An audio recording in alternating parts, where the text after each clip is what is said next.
रात का वक्त था। आसमान पर बादल गहरे छाए हुए थे।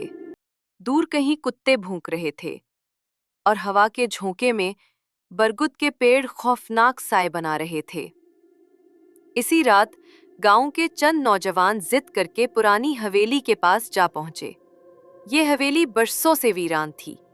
लोग कहते थे कि यहाँ एक औरत को जलाया गया था और उसकी बदरूह आज भी भटकती है। राजू ने अपने दोस्तों को ललकारने वाले अंदाज में कहा, आज सब कुछ साफ हो जाएगा। देखते हैं कि ये हवेली वाकई भूतों की है या सिर्फ कहानियां हैं। दरवाजा आहिस्ता आहिस्ता चिरचिरा कर खुल गया।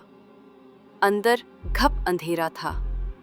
टॉर्च की रोशनी बमुश्किल चंद कदम आगे जाती थी। अचानक अंधेरे में कहीं से सरगोशी सुनाई दी।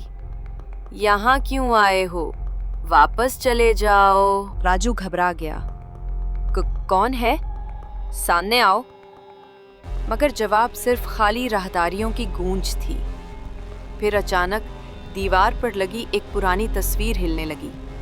तस्वीर की आंखें यूं लगी जैसे जिंदा हों और सीधा राजू को घूर रही हों।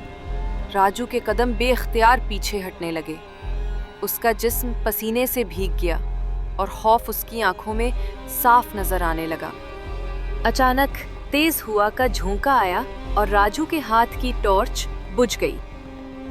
अंधेरा इतना गहरा था कि अपनी उंगली तक दिखाई ना दे।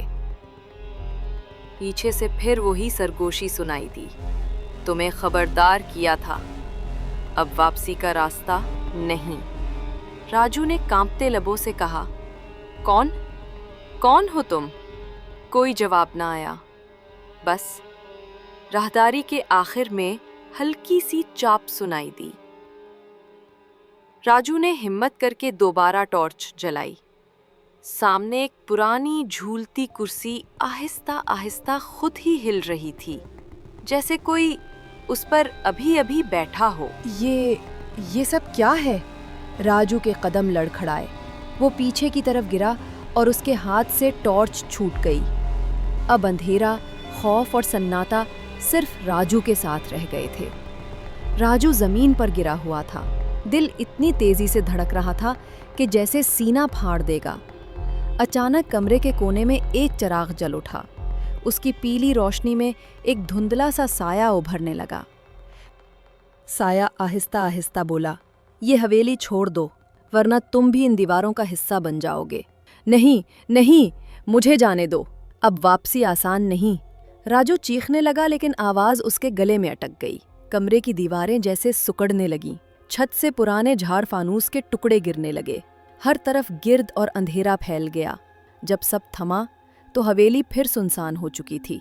बस राजू की आखिरी चीख दीवारों में कैद होकर रह गई और आज भी रात के सन्नाटे में सुनाई देती है।